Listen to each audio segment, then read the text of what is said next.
Boa tarde, que a graça e a paz do nosso Senhor e Salvador Jesus Cristo venha guardar nossa mente e nosso coração nesse tempo que se chama hoje. Mais um dia para a gente meditar nas Sagradas Escrituras. Louvado seja Deus por essa porta de oportunidade aberta, de livre acesso às Escrituras, amém? Hoje nós estamos começando um novo livro, que é o livro de Neemias. E nós temos muito para aprender com esse livro. Meu Deus do céu, o livro de Neemias vai nos ensinar muitas coisas. Eu quero fazer primeiro uma oração para que o Senhor possa tomar o lugar de honra dele aqui, amém? Senhor, nós te damos graça. Senhor, nós te damos honra, nós te damos louvor. Tudo que nós temos, Senhor, é porque o Senhor quis nos oferecer de bom grado. Tua graça nos basta. Nós te louvamos, ó Deus, porque o Senhor tem nos ensinado tantas coisas, ó Deus. Nós te louvamos pela tua bondade e misericórdia. Nós te louvamos, Senhor, porque sem ti nada podemos fazer. Abençoa, Senhor, tudo que for falado aqui não venha ser mero entendimento humano, de sabedoria humana, mas que seja o poder de Deus sendo revelado, o poder de Deus para transformação de mente. É o que eu te peço, Senhor, em nome de Jesus. Amém. Leitura bíblica diária de hoje compõe os 4 primeiros capítulos do livro de Neemias.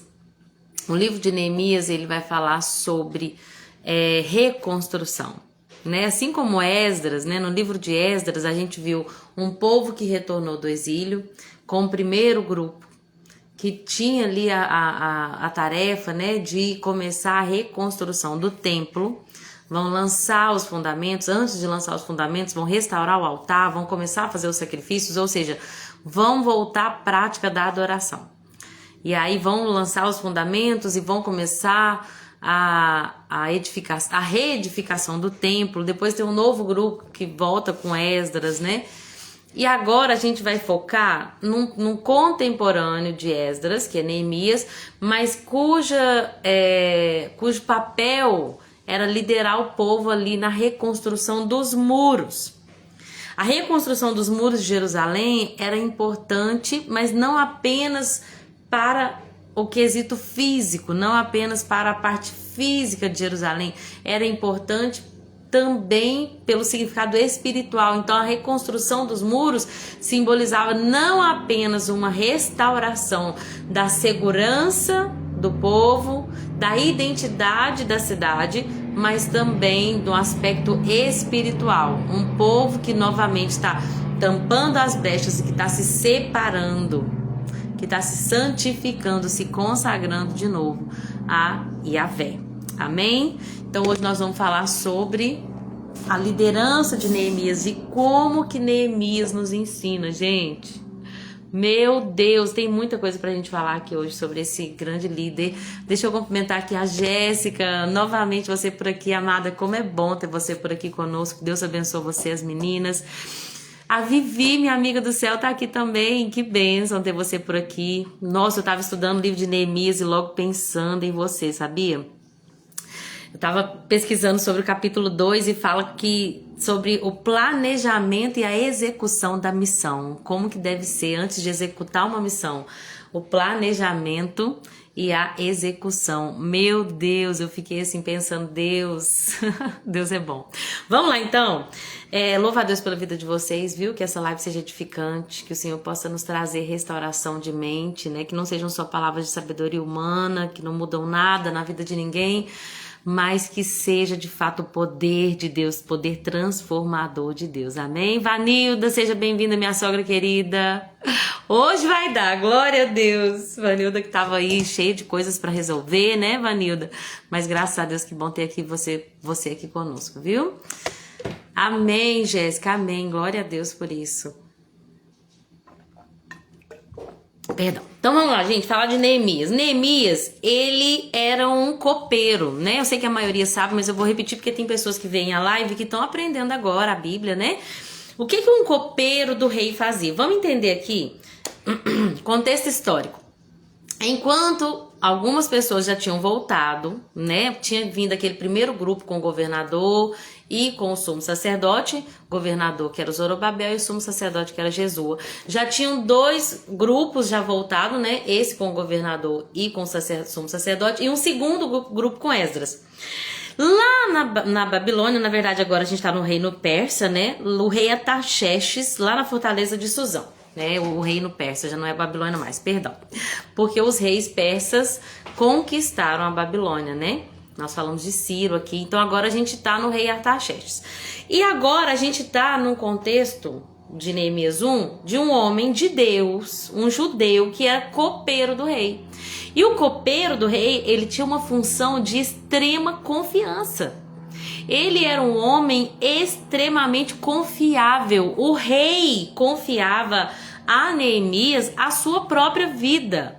Por quê? O copeiro, ele tinha a função de preparar a mesa. Eu pensava que era só a bebida, mas por causa do nome talvez, né, copeiro. Mas hoje pesquisando, eu cheguei a estudos que falam que o copeiro, ele tinha a função de preparar toda a mesa do rei, e ele ia servir o rei, inclusive as bebidas também. Então, para poupar o rei de qualquer tipo de envenenamento, né, porque obviamente uma pessoa que quer fazer ali uma conspiração vai tentar matar o rei, muitas das vezes de maneira silenciosa ali, colocando um veneno no vinho do rei, por exemplo. Então o Neemias, ele tinha essa função de guardar a vida do rei, servindo a mesa dele e provando daquilo que o rei provaria antes do rei provar, para que ele pudesse, olha, rei, tô bem, você pode comer dessa comida porque eu já provei antes. Então isso demonstra que Neemias era um homem de extremo caráter. Ele, gente, pensa comigo, eu tava meditando sobre isso enquanto eu lia. Ele vivia num contexto onde o rei mais poderoso da terra, que era o rei Artaxerxes, ele vivia naquele contexto ali com o rei. Ele era confiável. Ele era um homem de confiança que vivia no palácio. O que eu quero dizer? Olhando para as coisas físicas e temporais, ele tava vida feita. Embora vivesse uma vida, né, que poderia ter o risco ali de ter que tomar alguma coisa que estava envenenada, pensa só, ele participava da mesa do rei, ele podia comer do melhor alimento físico que a terra podia providenciar para uma família ali da corte. Então, ele tinha uma vida boa. Mas a Bíblia diz que esse grande homem de caráter, esse grande líder que nos ensina tanta coisa que não jamais poderia falar de 4 capítulos em uma live de 1 hora, mas que Deus vai revelar aos nossos corações de cada um que vai ler esse texto, né, ou que já leu. Esse homem, embora tivesse nesse contexto, ele recebeu uma visita de um de seus irmãos, que era o Anani, e esse irmão dele veio contar como que estava a situação de Jerusalém. Falou, olha, os exilados que voltaram estão passando por muita dificuldade, por muita humilhação. Jerusalém teve o muro derribado, suas portas foram queimadas, a coisa tá feia lá. Neemias, embora você esteja nesse palácio aqui rodeado por coisas preciosas ao mundo, materiais, físicas, prazeres temporais, de uma mesa farta, da confiança de um rei temporal, embora tudo... a sua realidade aqui seja perfeita, os seus irmãos estão passando por humilhação, por vergonha, tem brecha no muro, estão passando por perigos, eles estão sendo envergonhados. A Bíblia diz, gente, que quando Neemias descobre isso, ele lamenta. Ele não fala assim, ai, que pena, né? Nossa, infelizmente por eles, deixa eu lhe servir um vinho para o meu rei, vou pegar o melhor vinho agora. Não. A Bíblia diz que ele se lamenta verdadeiramente, ele entra em um jejum e oração. Meu Deus! E ele começa a orar ao Deus dos céus. Então ele ora assim, ó Senhor, Deus dos céus, Deus grande e temível, que guardas tua aliança de amor leal para com os que te amam e obedecem aos teus mandamentos. Versículo 5. Ouve a minha oração, versículo 6. Olha do alto e vê que oro noite e dia por teu povo Israel. Olha só, gente, ele não estava satisfeito com aquilo que era temporário que ele tinha acesso. Ele não estava satisfeito que, embora o povo dele estivesse sofrendo, ele estava com uma vida boa lá no palácio. Ele estava plenamente insatisfeito, ele lamentou, ele chorou, ele jejuou, ele orou dia e noite pelo povo. Ele fez como Esdras, confessou o pecado, como se ele mesmo estivesse pecando junto com o povo. Confesso que temos pecado contra ti, sim, minha própria família e eu temos pecado, tá vendo? Ele não se vestiu de uma capa de religiosidade e falou, ainda bem que esse povo tá pecando, mas que eu vou pro céu. Ainda bem que eu vou morar no céu. Não, ele não ficou satisfeito com o fato de que ele estava bem, de que a vida dele estava em santidade. Ele lamentou, chorou, orou, jejuou. E sabe o que ele fez? Ele declarou uma promessa de Deus. Tenho falado muito sobre isso, sobre declarar legalmente tudo que nós já temos acesso, toda a herança que já nos foi dada, né? A Bíblia diz que ele se volta para Deus em oração dizendo, Senhor, lembra daquilo que o Senhor falou com Moisés? O Senhor falou assim, ó, se forem infiéis a mim, eu os dispersarei entre as nações, mas se voltarem a mim e obedecerem aos meus mandamentos e viverem de acordo com eles, então, mesmo que estejam exilados nos confins da terra, eu os reunirei e trarei de volta ao lugar que escolhi para estabelecer o meu nome. Então, agora, Senhor, ouve a oração do teu servo, que agrada de te honrar. Peço que concedas êxito e que o rei me seja favorável. Gente, nós temos que declarar. Eu falei isso no grupo lá da leitura bíblica. O céu, ele não ouve gritos de murmuração. Ai, tá tão difícil, meu Deus, eu não vou conseguir, agora eu vou morrer mesmo. O céu não ouve gritos de murmuração, o céu ouve convicção e fé. Mesmo em meio às tribulações, de um povo que se levanta e fala, Senhor, tá tudo ruim aqui, ao meu redor eu vejo ondas, eu vejo vento, mar bravio. Mas a tua palavra diz, Senhor, que o Senhor não abandona os que te buscam.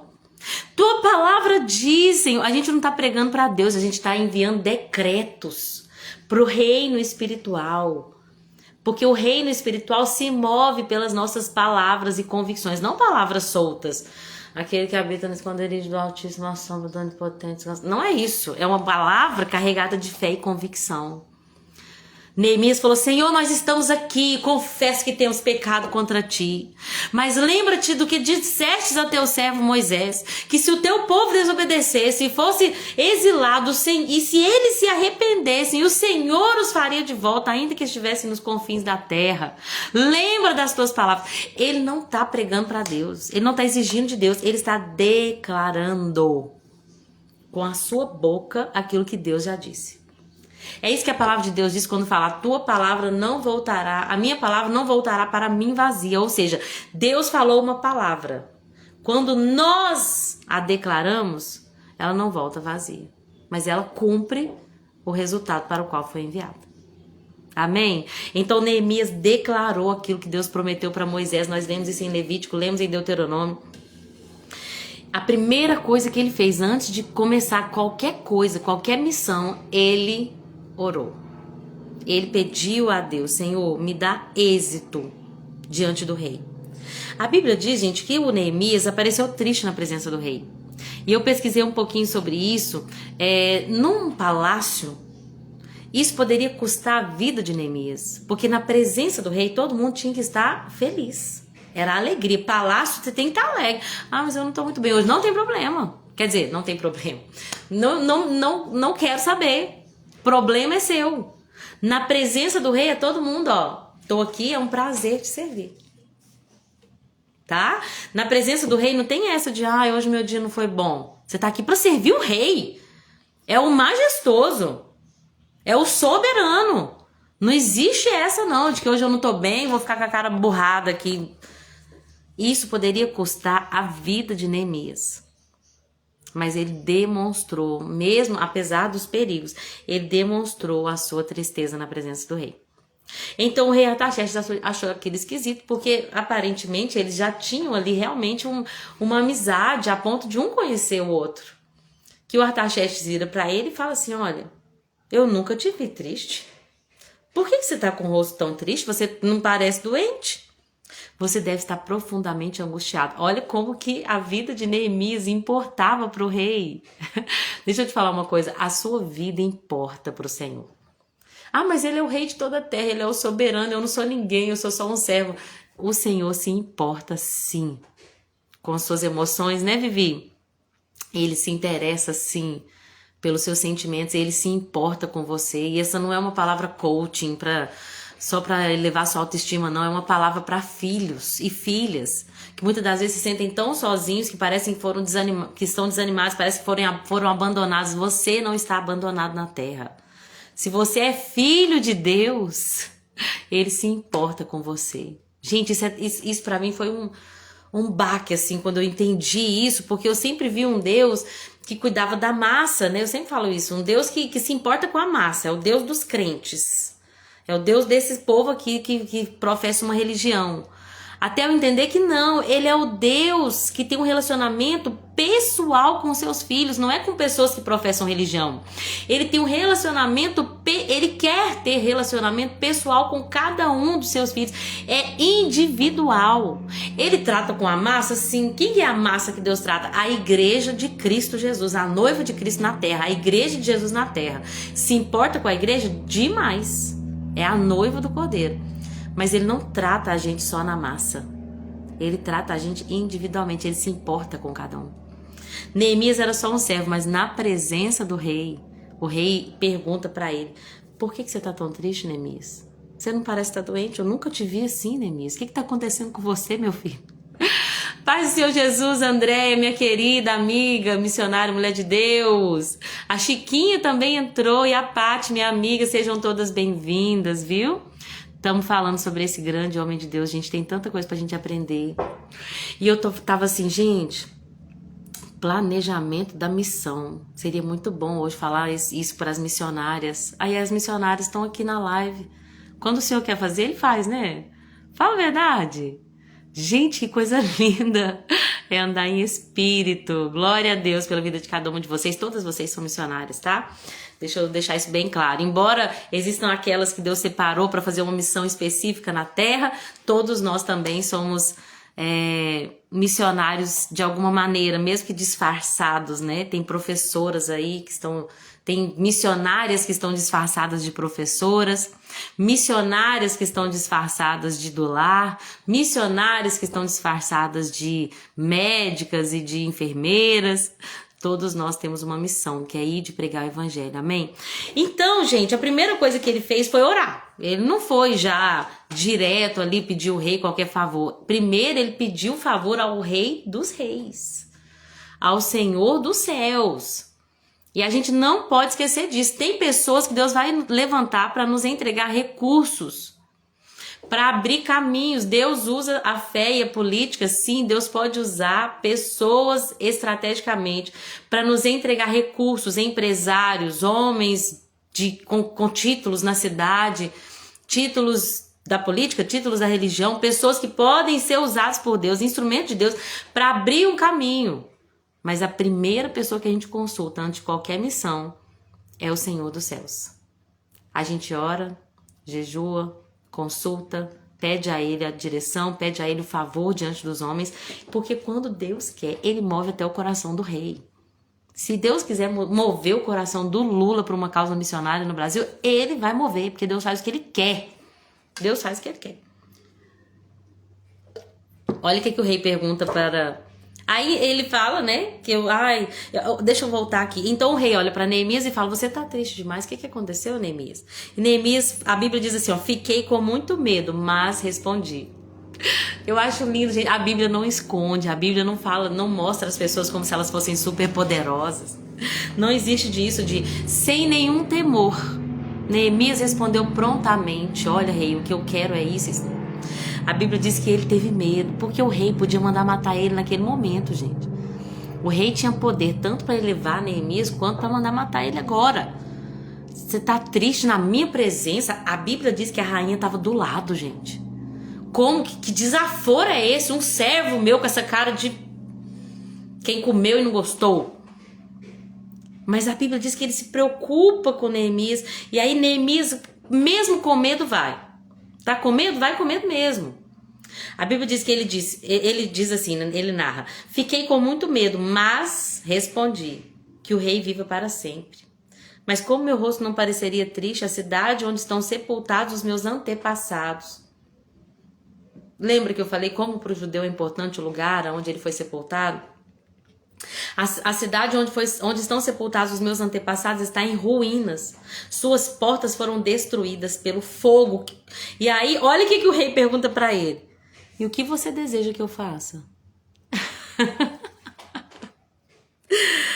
Depois de orar, aí ele ora de novo. Senhor, o que eu falo aqui agora? O que eu peço, Senhor? Me dá estratégia. Deus é o Deus de estratégia. Gente, meu Deus, que coisa linda. Fiquei pensando também no rei lá de Esther. Artaxerxes também, né, gente? Que vai perguntar pra ela, pode pedir o que você quiser. Até metade do meu reino eu te darei. É o Xerxes, no caso de Esther é o Xerxes. Pode pedir o que você quiser. Imagina o rei falando isso com a gente. Pode pedir o que você quiser. Infelizmente, eu me lembrei também de Herodes, né? Quando a esposa dele vai pedir a cabeça de João Batista, né? Através da filha dela ali. Mas olha, o favor diante do rei. Imagina o rei lá preocupado com Neemias, gente. Tanta coisa do reino para preocupar. E ele tá preocupado com o servo estrangeiro que serve vir para ele. E aí ele fala, aí ele ora de novo. Presta atenção, tudo, gente, a base é sempre a base de oração. Sempre a base é a oração.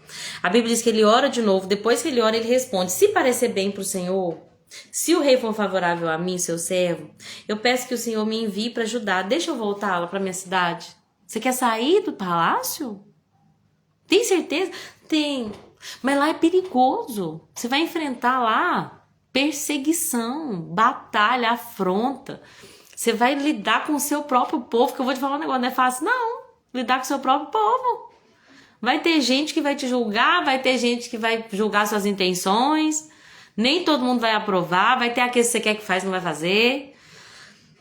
Você tem certeza que é isso que você quer? É isso que eu quero. Eu quero deixar o palácio para voltar lá com o meu povo. Eu quero cartas para levar aos governadores, para eu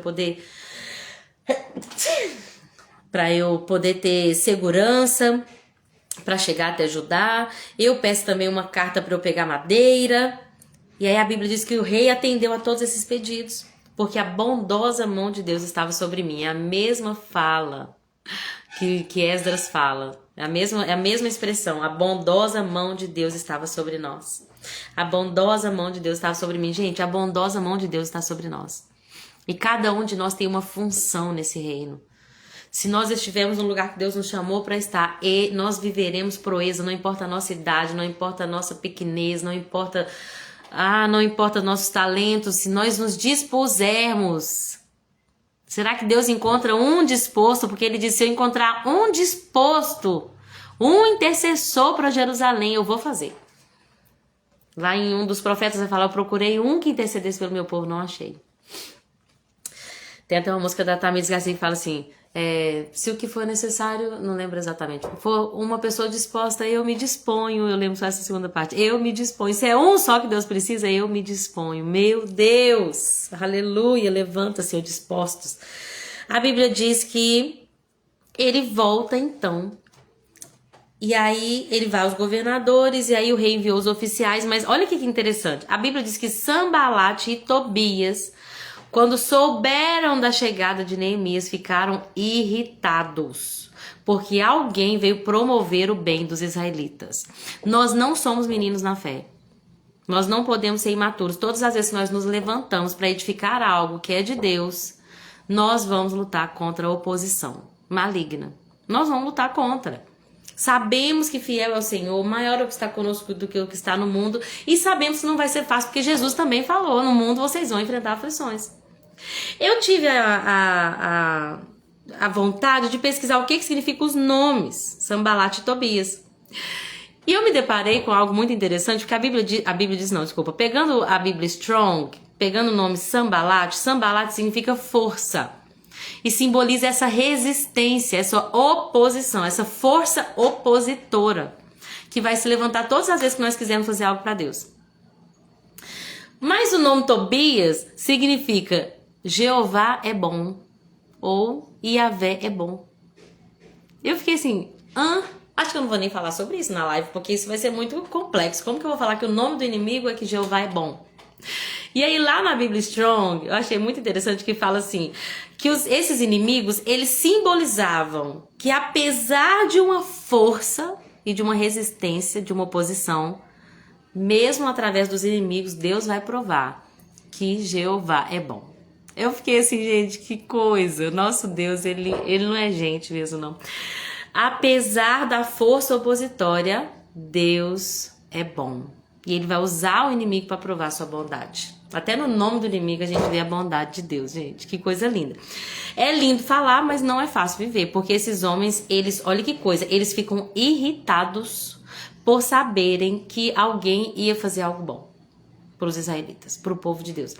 Então, obviamente, todas as vezes que nós vamos levantar um projeto de missão, né? A Deia tá com um projeto lindo de missão que vai acontecer e vai ser maravilhoso.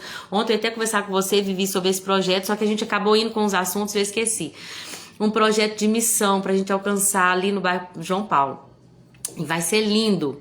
Obviamente que, ao mesmo tempo que nós sabemos, Deus vai enviar recursos, Deus vai enviar pessoas que vão nos entregar o necessário para fazer esse dia de missão lá, nós também nos preparamos. Vai ter resistência. Vai ter resistência, mas Jeová é bom. Deus é bom. Se nós nos mantivermos nas estratégias que a Bíblia nos dá, inclusive usando o Neemias para nos ensinar, então nós também seremos bem-sucedidos como ele. Então vamos entender? Esse capítulo 2 vai falar sobre o planejamento da missão e a execução, como eu já falei. O que Neemias fez antes de qualquer coisa? A Bíblia diz que ele chega a Jerusalém e aí 3 dias depois ele sai discretamente durante a noite. Ele leva consigo poucos homens. Até aquele momento não havia contado a ninguém os seus planos. Então quando a gente tem algo que a gente quer edificar diante de Deus, uma coisa a gente tem que entender. Não conte os planos ainda até o momento que Deus te liberou para executar o projeto. Não conte para pessoas erradas. A inveja vai impedir? Não. Sabe o que é, gente? Não é que tem pessoas que falam assim, eu não posso contar nada do que Deus quer fazer na minha vida, porque senão as pessoas vão ter inveja, a inveja vai nos impedir. A gente sabe, até mesmo, eu falo muito sobre isso, Deus um dia falou muito claramente comigo sobre isso, que a inveja, o sentimento das pessoas, a Bíblia diz que a inveja faz mal para a pessoa, é como podridão dos ossos, tá? Então a inveja, se alguém sente inveja de mim, eu sinto pela pessoa. Por quê? Porque a inveja é podridão para os ossos, faz mal para a pessoa. O que acontece não é que o sentimento dela vem carregado de olho gordo que alcança a minha vida. O que acontece é que o inimigo, quando ele encontra uma possibilidade de trazer medo e desânimo na boca de uma pessoa que não é nosso inimigo, mas que usado por ele pode vir a nos trazer esse tipo de sentimento. Por exemplo, eu tenho um projeto. Eu tô com um projeto de fazer isso, vou começar umas lives na internet. Eu conto esse projeto antes da hora para uma pessoa inapropriada, que não tá ali cheia do espírito, que tá na carne, que pode ser um canal ali para ser um instrumento do inimigo ali, infelizmente, usado por ele. A pessoa, como que essa pessoa pode, o que essa pessoa pode fazer? Ela pode trazer palavras, falar palavras que me tragam medo, desânimo, zombaria, assim como o Sanbalat e Tobias fizeram.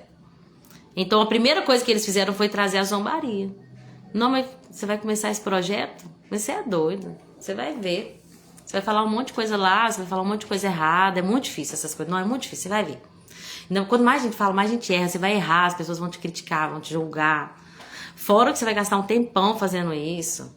Às vezes era melhor você pensar em outra coisa. Então, sim, gente, existe uma oposição maligna? Existe. Não quero dizer que, então eu posso ficar tranquilo que eu tô falando exatamente o contrário. Existe oposição, sim. Eu fico triste quando as pessoas vivem uma vida isolada, porque não pode falar nada da vida delas pra ninguém, porque elas morrem de medo da inveja alheia. E uma coisa que Deus tem falado muito comigo com as redes sociais: você pode influenciar pessoas. Esses dias eu tava em casa e eu tava, não lembro o que era, eu não sei se eu tava com preguiça de ir pra academia ou se eu ia fazer uma comida não era muito saudável. Aí eu entrei no Instagram e vi a Viviane Martinello postando um prato de salada e uma frase, constância. Uma palavra só, constância. Eu falei, nossa, eu tô tão inconstante. Comecei bem durante a semana, parei de fazer o negócio e tal. E aí, uma palavra que ela postou me incentivou. Então eu entendi. Com as redes sociais nós temos a capacidade de influenciar pessoas. Então é uma coisa que a gente tem que cuidar, claro, né? Porque às vezes a gente acaba indo, não quero ir na modinha de ninguém, fazer, ir nos, como é que eles falam? Nos trends, não é minha intenção ganhar seguidores, fazer vídeos engraçados pra ganhar seguidores. Mas a gente pode influenciar pessoas, por isso que eu tenho tentado estar mais presente. Por que eu tô falando tudo isso? Porque algumas pessoas vão falar assim, olha, não posta nada da sua vida, não conta nada pra ninguém, porque senão as pessoas vão ter inveja, a inveja vai te impedir de conquistar coisas. E quando a gente olha a vida de Daniel, por exemplo, ele não deixou de fazer nada que Deus mandava ele fazer. Mas aí tinha pessoas que tinham inveja. Como que a inveja afetou Daniel? De fato, não é o sentimento que afetou, mas a conspiração daqueles homens, um plano conspirado para impedir as orações ali e o levante de Daniel no reino. Mas mesmo jogando Daniel na cova dos leões, Deus ainda o guardou. Então eu acho importante falar isso, gente, porque existe oposição. Existe oposição, mas a gente não é impedido de viver a vontade de Deus por causa da oposição. Aí a gente entende a estratégia. Existe o momento certo de falar com as pessoas, existe o momento certo de executar a missão, para que a gente não se corrompa, para que a gente não desanime, para que palavras, né, e estratégias do maligno não venham afetar o plano e o propósito de Deus que Ele quer fazer através da nossa vida. Deu para entender? Mais ou menos até aqui? O que eu quero dizer acima de tudo é, antes de executar o plano, Neemias não saiu contando para todo mundo. Então você tá num projeto aí, olha, Deus te chamou para acordar de madrugada, 3 horas da manhã. Deus te chamou. Olha, todo dia, 3 horas da manhã, você vai estar orando pela sua família. E Deus te deu uma palavra que vai restaurar seu casamento. Aí você fala assim, olha, nossa, eu tive um encontro com Deus durante um sonho. Deus falou comigo que vai restaurar minha família e me mandou começar um projeto de oração às 3 horas da manhã. Certo? Beleza, vamos começar. Antes de começar, você vai chamar uma amiga sua, tá conversando com ela, amiga do bairro. Nem conhece Jesus, mas teme a Deus. Você acredita que aconteceu essa noite? Que Deus me chamou, falou que vai restaurar minha família, que é pra eu acordar de madrugada. Aí eu falo assim, o quê? Quilombo seu não vai mudar nunca, minha filha. A minha irmã lutou anos com um marido que era assim, igual o seu. Sabe o que aconteceu? Não adiantou nada. Tá na fazendinha ali agora. Não, o que você tá fazendo? Você falou o quê? Que você vai o quê? Minha filha, nunca que você vai conseguir isso. Sua mãe não vai mudar nunca, seus pais não vão mudar nunca. Nunca que você vai conseguir, o jovem, né? Com certeza tem pessoas jovens que veem a live depois também. Ah, o que você falou? Você vai se resguardar pro casamento? Que você vai beijar no altar? Impossível. Nenhuma colega sua faz isso. Você não vai conseguir. Você vai ver quando você chegar na idade, quando você chegar aí nos seus 20 anos, você já não vai aguentar mais. Então, gente, não conte os seus planos até o momento de executá-los. Quando você estiver lá no altar, aí você conta. Gente, vocês não sabem, mas me guardei aqui. Quando você tiver terminado o propósito, aí você conta, olha, orei 21 dias de madrugada e o Senhor tá fazendo algo lindo na minha vida.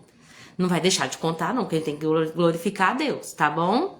Mas existe o tempo e o momento, o tempo certo para contar os planos que Deus tem para nós. Então vamos continuar, gente. Ele não tinha contado os planos para ninguém, até que ele chama todo mundo ali e fala, gente, é o seguinte, venham, vamos reconstruir o muro de Jerusalém, vamos acabar com essa vergonha. E aí ele contou o que Deus tinha feito ali diante do rei, e a Bíblia diz que quando o povo ouviu toda a história, o povo falou assim, sim, vamos reconstruir o muro. Existe gente, nós temos uma capacidade de influenciar pessoas que é incrível. Nós temos uma capacidade de influenciar pessoas que se levanta, que sai da sua zona de conforto e que fala, eu vou voltar lá, eu vou levantar um povo, e Deus usa aquele Paz do Senhor, irmã Rose, seja bem-vinda a essa live, que Deus te abençoe, querida. Disposto saiu da zona de conforto, saiu do lugar de confiança do rei, saiu do lugar de palácio, saiu do palácio para ir lá para a miséria, para alcançar os que estão na miséria. Meu Deus! E sabe o que ele fez? Quando ele chegou lá, no momento certo, ele chamou, as pessoas se dispuseram a estar com ele nessa missão. Aí entra o capítulo 3.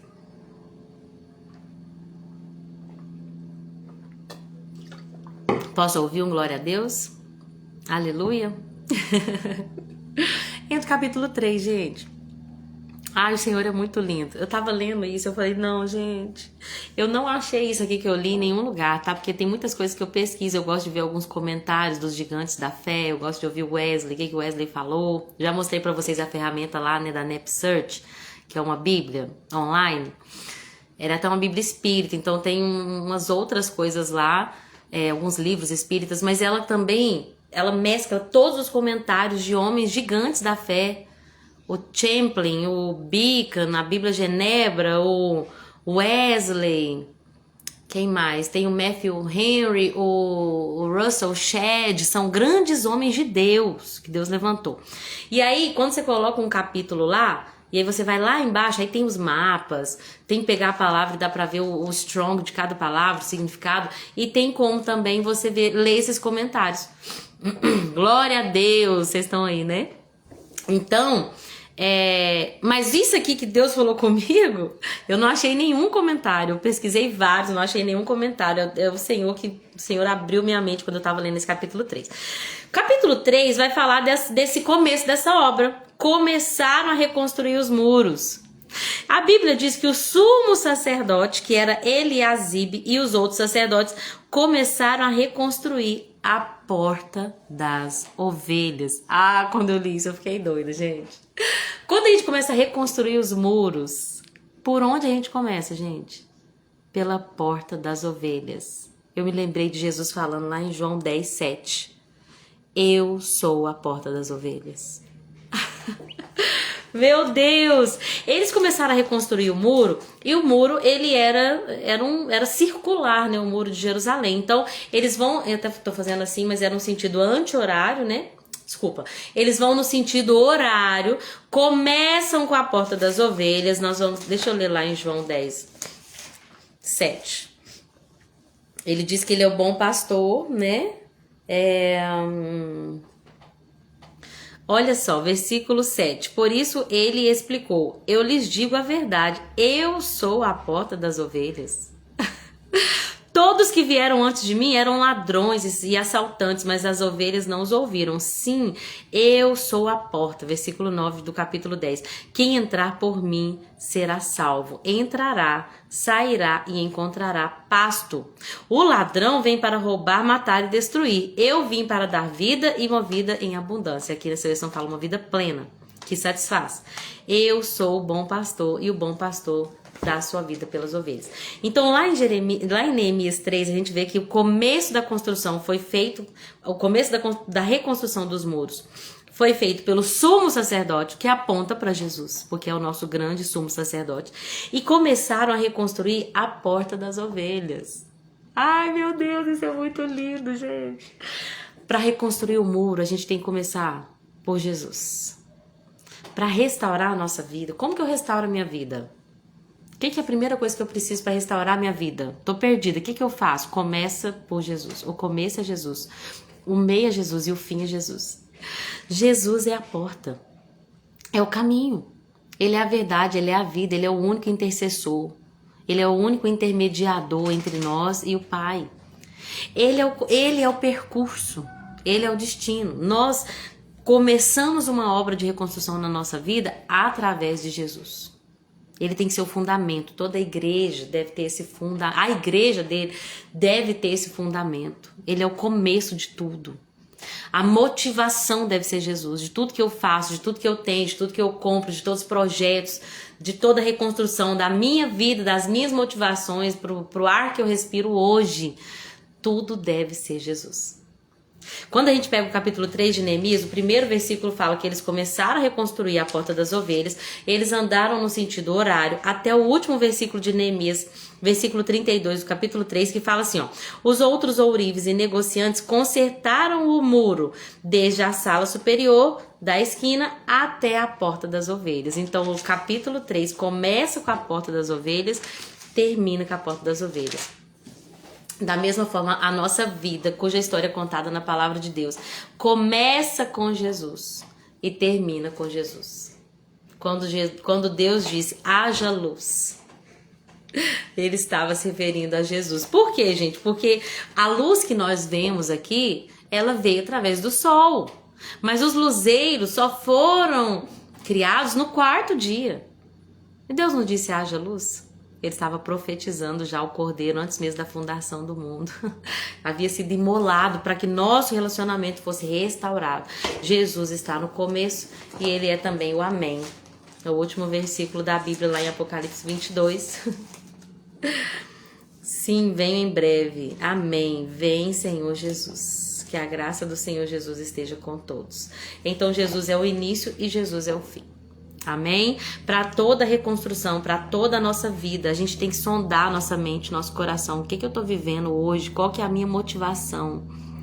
Porque se a minha motivação são coisas, as coisas serão abaladas. A Bíblia diz que tudo que é abalável vai ser abalado. André postou no grupo, né, amada, sobre o sistema religioso. Ele não vai perdurar. O sistema que é humano, ele não vai continuar. Todo o sistema vai cair. O sistema governamental vai cair. Tudo aquilo que a gente se apega e fala assim, olha, agora é isso. Eu me apego a isso. E que é abalável, vai ser abalável. Para que as coisas que são inabaláveis possam permanecer. Né? Eu tenho falado muito sobre isso. Hoje em dia, a gente se apegou às coisas... A internet, as coisas que são feitas online. Imagina que o nosso dinheiro é online, nossas reuniões são marcadas online, nossa conversa é online, tudo é online. E Deus um dia falou comigo, e se vier um apagão? Porque tudo que é abalável vai ser abalado. Eu falei, se vier um apagão, falei com o Edmundo, já falei isso aqui, se vier um apagão, como é que vai fazer? Nossos bancos são bancos online. Mesmo os bancos que não são online, a gente vai lá na agência, precisa do sistema para poder sacar. E o sistema precisa de energia. Eu pensando, gente, e se houver um apagão? E as pessoas cujo ministério, cujo trabalho, tudo que elas têm é online? O que vai acontecer se houver um apagão? Eu falei com ele. Passou 2 semanas, ele me contou que a Europa estava em apagão. Eu falei, misericórdia.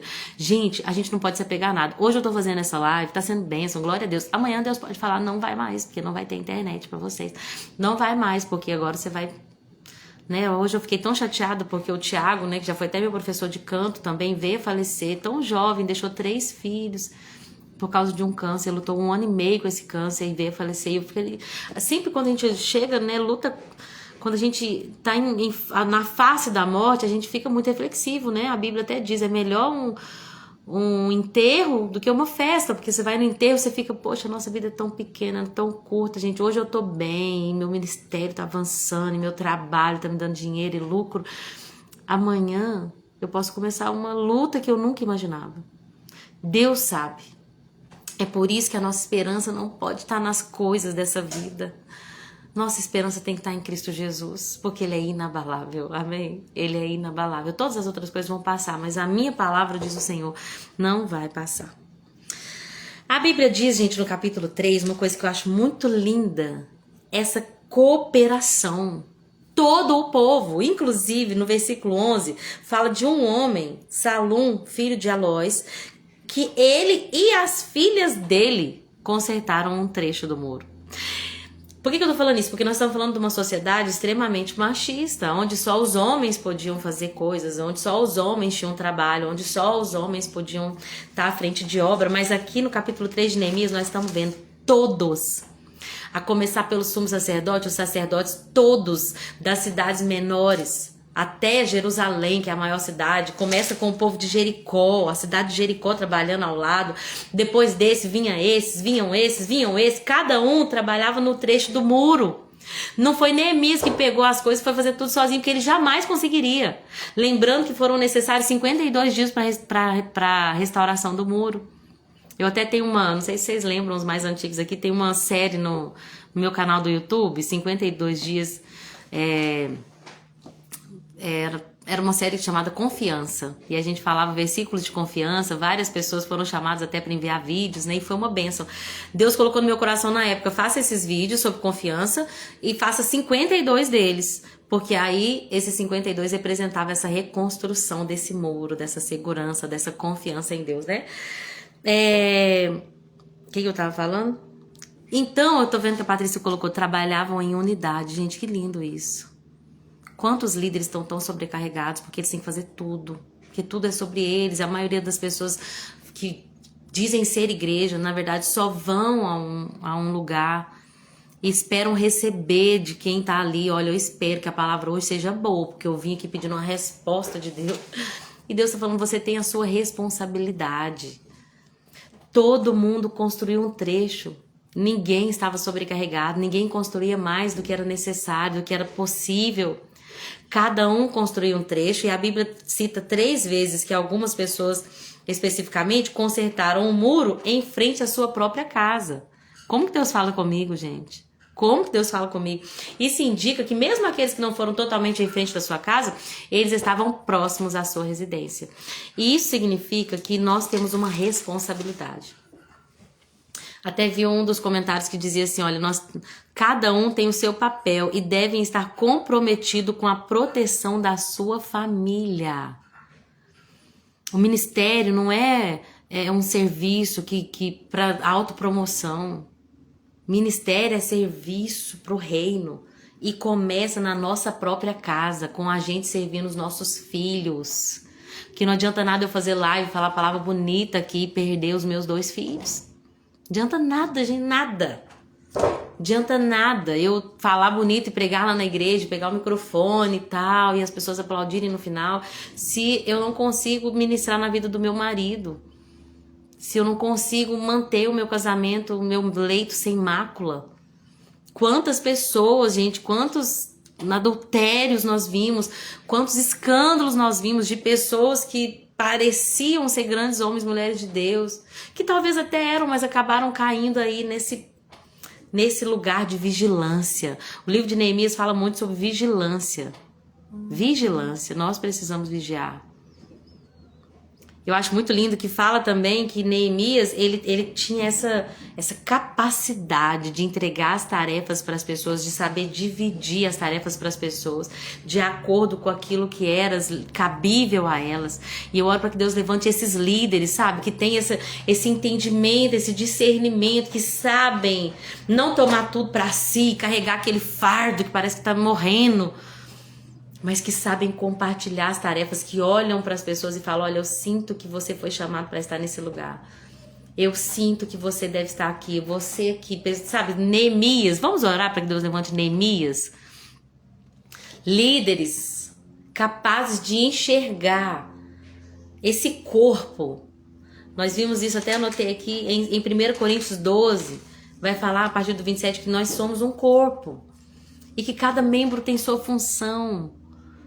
Gente, esses dias eu não sei o que aconteceu aqui, eu fui abrir essa porta aqui e enfiou um negocinho do chaveiro, aquela argolinha, tava mais aberta assim, quando eu fui abrir, ela foi lá no fundo da minha unha. Gente, eu fiquei 2 dias sentindo dor na unha, no dedão. Eu nunca imaginei que um dedão incomodasse tanto. Você imagina que a Bíblia diz que quando um membro sente, por mais insignificante que ele pareça ser, todo o corpo sente. Se nós somos um corpo bem ajustado, a gente entende que cada um tem sua tarefa, não sobrecarrega ninguém. Toda sobrecarga, eu li o livro do Luciano Subirá, O Cuidado do Corpo, e ele fala muito sobre isso. Toda sobrecarga é errada. Toda sobrecarga.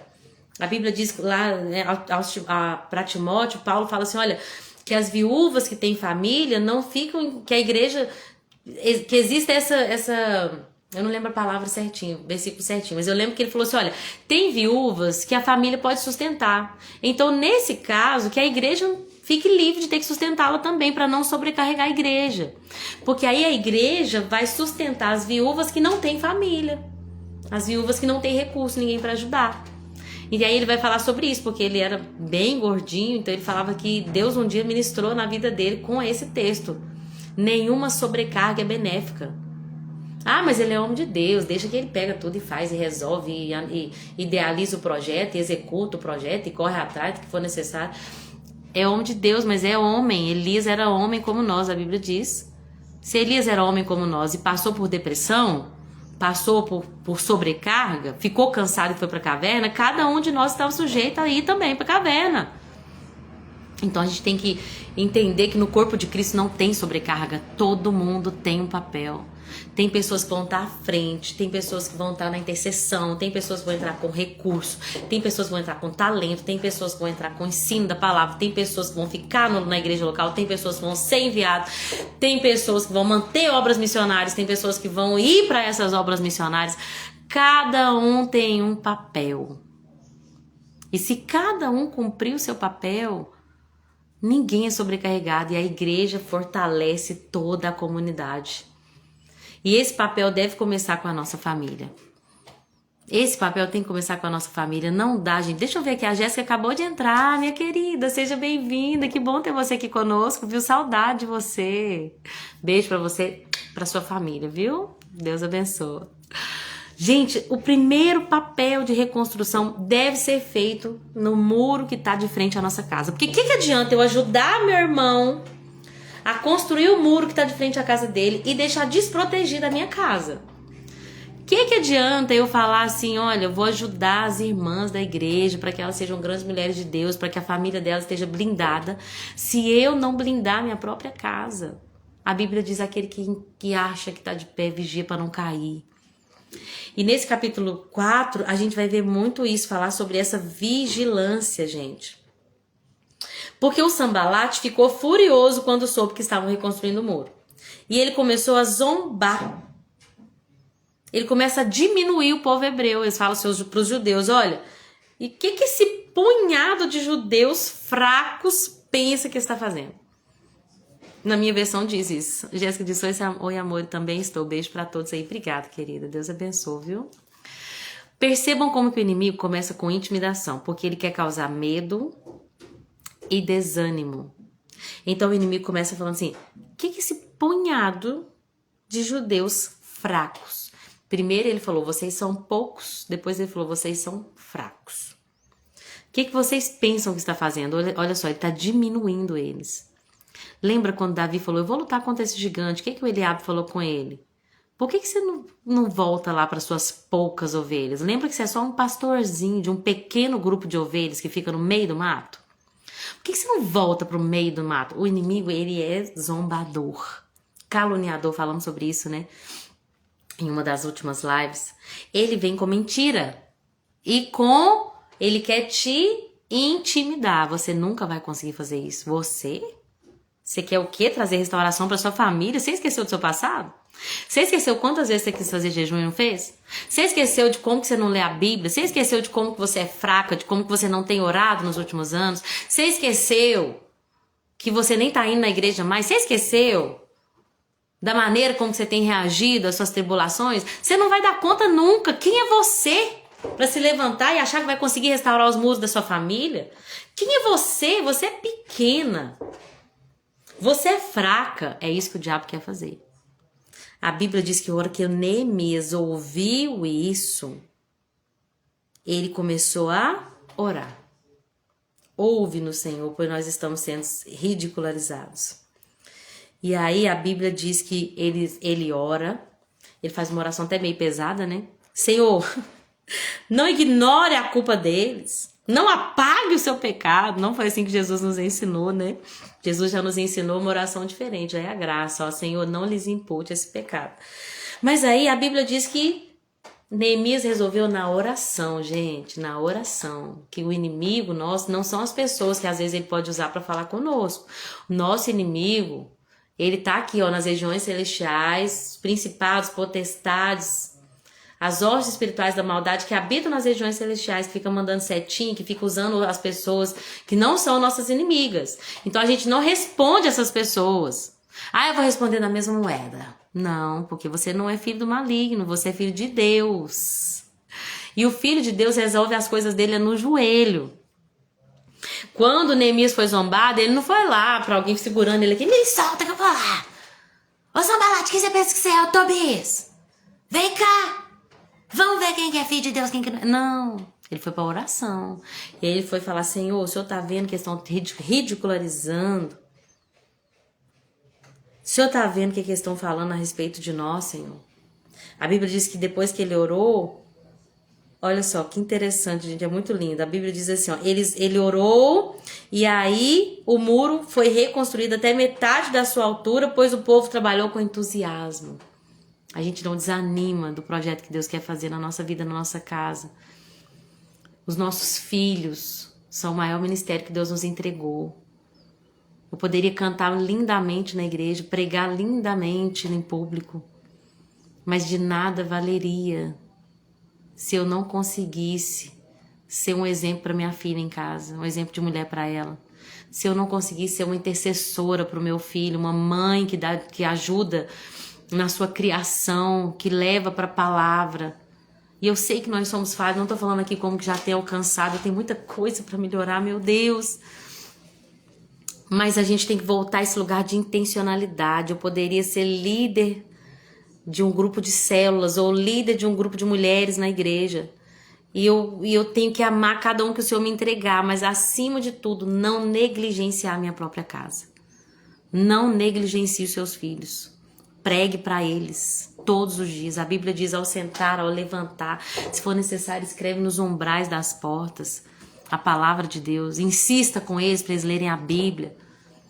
Leia a Bíblia perto deles. Leia em voz alta para ver se você alcança. Eu lembro um dia eu estava fazendo live aqui e a Cecília na cozinha. Nesse dia era um sábado.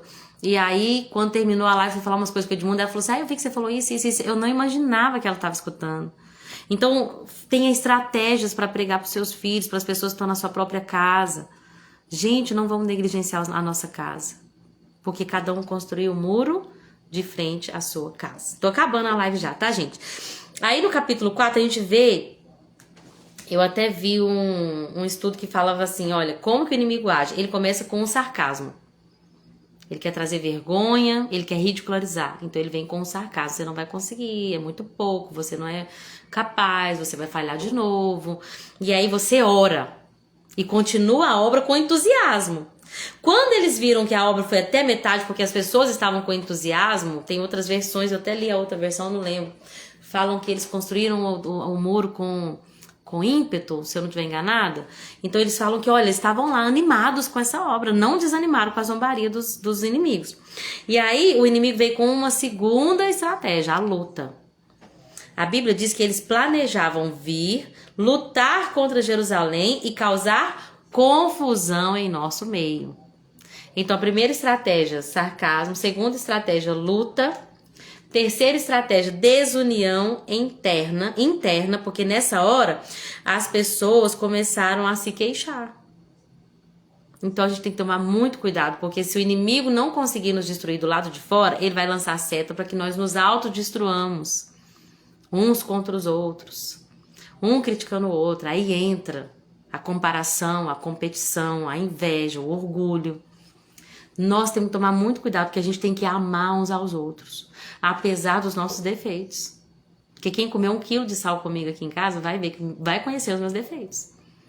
Vai conhecer. E aí vai ter que aprender que a Lorena tem os defeitos, vai ter que aprender a me amar mesmo assim. Assim como eu tenho que amar cada um de vocês, sabendo que cada um de vocês tem também seus defeitos. E a gente continua se amando, entendendo que nós somos um corpo e que cada membro do corpo é importante. Eu tenho que amar, porque se ele morrer... Gente, se esse dedinho necrosar e morrer, eu vou sentir muita falta dele, além de que eu vou sentir muita dor. Porque todos são importantes. Então, quando ele não consegue a desunião interna, ele vai para sua quarta tentativa, que é falsas acusações. Tudo isso a gente vê no capítulo 4. Então, vamos lá. Olha que interessante. Eles souberam que a obra avançava e que as brechas do muro estavam sendo fechadas. Tá vendo como que o diabo não quer que você feche as brechas? Não, eu fui pra igreja, as coisas estão tão difíceis. Óbvio.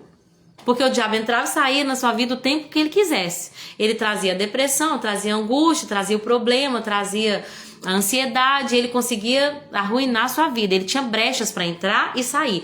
Quando você se posicionou para fechar essas brechas, a Bíblia diz que Sanbalat e Tobias viram que a obra estava avançando. E que as brechas de Jerusalém estavam sendo fechadas. E eles ficaram irados.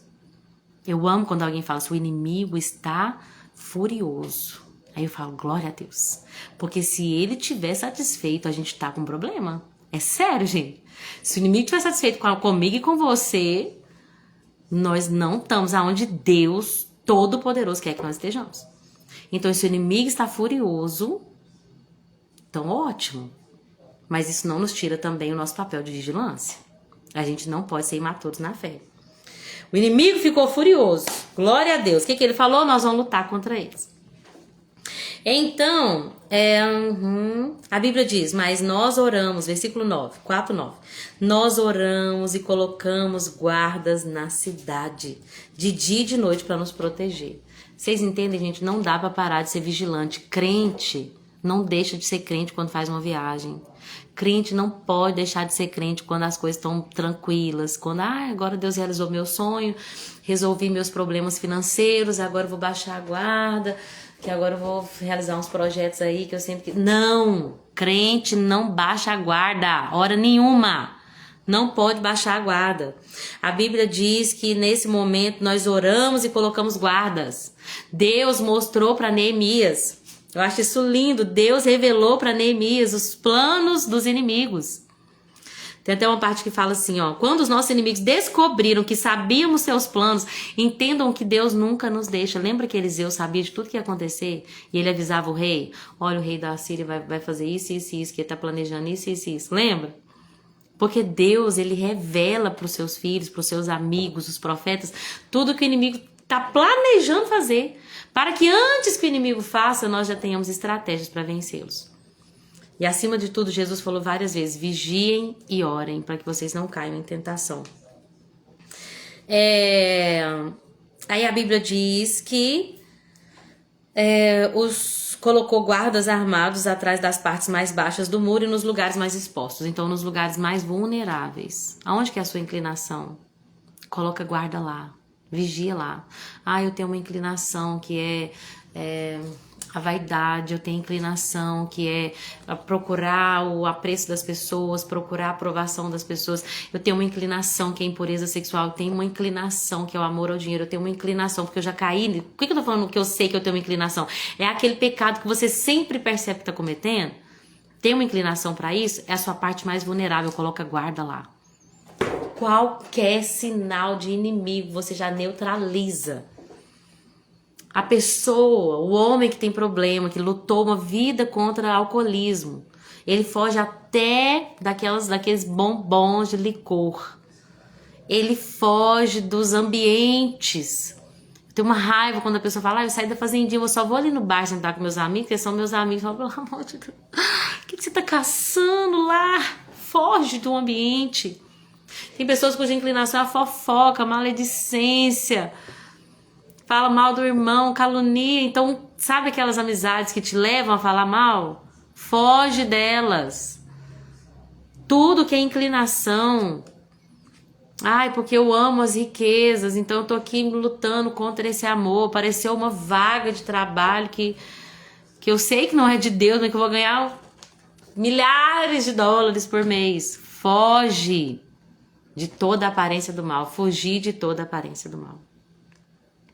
A Bíblia diz, lembrem-se do Senhor, não tenham medo do inimigo, que ele é... Deixa eu ler essa oração de Neemias. Não tenham medo do inimigo, lembrem-se do Senhor, que é grande e temível, e lutem por seus irmãos, por seus filhos, por suas filhas, suas esposas e seus lares. Lutem, é tempo de lutar, gente.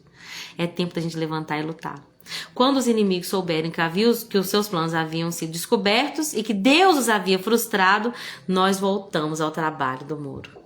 Aí, o que ele começou a fazer? Agora, metade dos homens trabalhava e a outra metade ficava com guarda. Os líderes ficavam na retaguarda, que construía o muro. Os trabalhadores prosseguiram com a obra, com uma das mãos carregavam as cargas e com a outra seguravam uma arma. Até em outra versão fala que enquanto eles construíam com uma das mãos, com a outra eles ficavam segurando uma espada. Todos tinham uma espada presa à cintura. O que Deus está falando? Cada um de vocês tem responsabilidades. Seja na igreja, seja no reino de Deus, seja na sua própria casa. Cada um de vocês tem sua responsabilidade. Você tá com a sua responsabilidade, com a sua carga, sem abrir mão da sua espada. Não baixamos a guarda. Hora nenhuma, não dá para baixar a guarda. O inimigo anda ao derredor, procurando uma brecha para tentar nos tragar.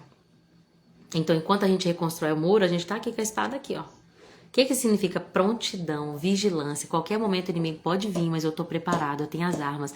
Quais são as armas? Nós vemos lá em Efésios 6, né? Medita em Efésios 6, eu não vou falar mais, porque senão eu vou ficar aqui 1h30. E aí ele fala assim, olha, nosso Deus lutará por nós. E aí, gente, carregávamos sempre as nossas armas, até mesmo quando ia beber água, ou seja, até mesmo nos dias de refrigério. Não abrimos mão das nossas armas. E nós estamos aqui com uma arma, né? Gente, como é bom quando a gente não tá bem, e aí a gente abre isso aqui e o Senhor revigora as nossas forças. Eu tava esses dias mal, nos dias bem difíceis, eu abri a Bíblia e me deparei com um texto. Deixa eu ver se eu acho ele aqui, eu falo muito sobre ele, inclusive falei esses dias aqui de novo. Cadê esse texto, gente?